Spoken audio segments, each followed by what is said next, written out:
London, 1888. Beneath the grand facade of the British Empire lay a dark, suffocating underworld. The midnight skyline was choked by industrial coal smoke and a dense, poisonous yellow fog that swallowed the city whole. This was Whitechapel, a district of absolute poverty and despair. Here, narrow, claustrophobic alleyways were illuminated only by flickering gas lamps that cast eerie halos through the mist. Sewer drains overflowed with murky water, and packs of dirty rats scurried across the wet, rain-slicked cobblestones. In this grim reality, destitute women walked like ghosts through the fog, trying to survive the cruel streets. Drunk sailors stumbled out of dimly lit pubs into the freezing air, oblivious to the predator waking up in the shadows. Out of the deep darkness stepped a tall, sinister silhouette moving effortlessly through the choking mist. Beneath the rim of his silk top hat, his hollow, cold eyes scanned the streets.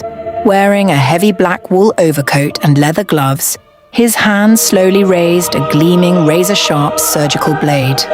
The Ripper had arrived, and London would never be the same. By dawn, the heavy machinery of the Victorian printing presses rolled out hot black ink, stamping bold, terrifying headlines across the morning papers. Whitechapel horror, a wave of public panic and intense fear gripped the citizens. Inside the smoke-filled war room of Scotland Yard, detectives in wool suits intensely studied giant crime maps pinned to the wall. Examining blood-stained evidence by a flickering candle, Detective Inspector Abberline smoked his wooden pipe, his weary, dark-circled eyes filled with deep anxiety. The nightmare officially began on August 31st at exactly 3:40 a.m. Bucks Row was empty, silent, and heavily blanketed in grey fog. A rugged working-class carman, Charcross, was walking beside his wooden horse cart through the pitch-black alley. Suddenly, his lantern light hit a mysterious, irregular shape crumpled beside an overflowing drain, stopped dead in his tracks. Dropping to one knee, he struck a match. As the flame lit up the darkness, his face twisted into pure horror and shock, beads of sweat forming on his forehead. There lay the lifeless, mutilated body of Mary Ann Nichols, the first official victim. Soon the heavy boots of the police patrol splashed through the wet streets, their oil lanterns cutting through the mist. A forensic doctor knelt over the corpse, noting the terrifying surgical precision of the throat wound. But as the police cordoned off the area, none of them noticed the far, deep background, where the dark silhouette of watched them silently from the absolute darkness before vanishing into the blood-red sunrise. Abberline pinned the first red flag onto the map: Annie Chapman and the double event. The terror escalated sharply when the body of the second victim, Annie Chapman, was discovered in a decaying backyard on Hanbury Street. The sheer brutality and anatomical precision left no doubt. Inside Scotland Yard, a grim theory arose. The killer possessed expert surgical training. On a dark wooden workbench lay bloody leather gloves and bone-cutting knives, a haunting medical aesthetic mirroring the killer's tools. In the streets, frantic paperboys ran through the fog, shouting the latest horrors to a terrified public. Then came September 30th, the night of the infamous double event. Within a single hour, the Ripper would strike twice. Elizabeth Stride was walking alone along the dark pavements of Berner Street, a thin shawl wrapped around her shoulders. From the thick white mist, stalked her. But mid-attack, the sound of a horse carriage interrupted him. Failing to mutilate the body, the killer was forced to slip into the shadows, his heavy boots echoing down an unlit alley as he escaped. Furious and unsatisfied, the killer hunted for a second prey. Just 45 minutes later, Catherine Eddowes walked into the desolation of Mitre Square, completely unaware of the shadow looming behind a stone archway. There, in the pitch black, unleashed his ultimate brutality. When arrived at the scene, the bright beam of his lantern revealed a sight so gruesome that the seasoned detective turned pale and paralyzed with horror. Before disappearing into the night, the killer left a taunting clue.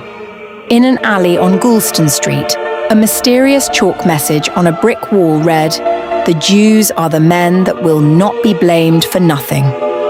Fearing a massive public riot, the police quickly used a wet cloth to erase the text. And the parcel from hell. In early October, a chilling letter arrived at the Central News Agency. Written in thick crimson red ink, it taunted the police and ended with a bold, aggressive signature. Jack the Ripper. It was the first time the world heard the name.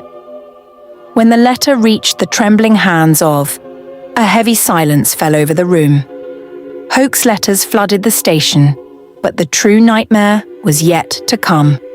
George Lusk, the chairman of the Whitechapel Vigilance Committee, was sitting in his dimly lit study when a postman delivered a small, rough wooden package wrapped in brown paper.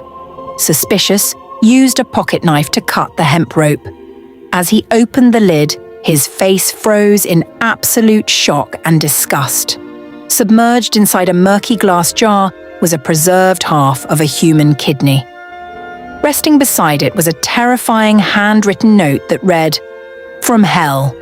Medical experts quickly confirmed the macabre truth. The kidney belonged to Catherine Eddowes.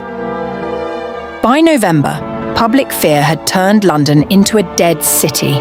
Streets were deserted, doors locked tight.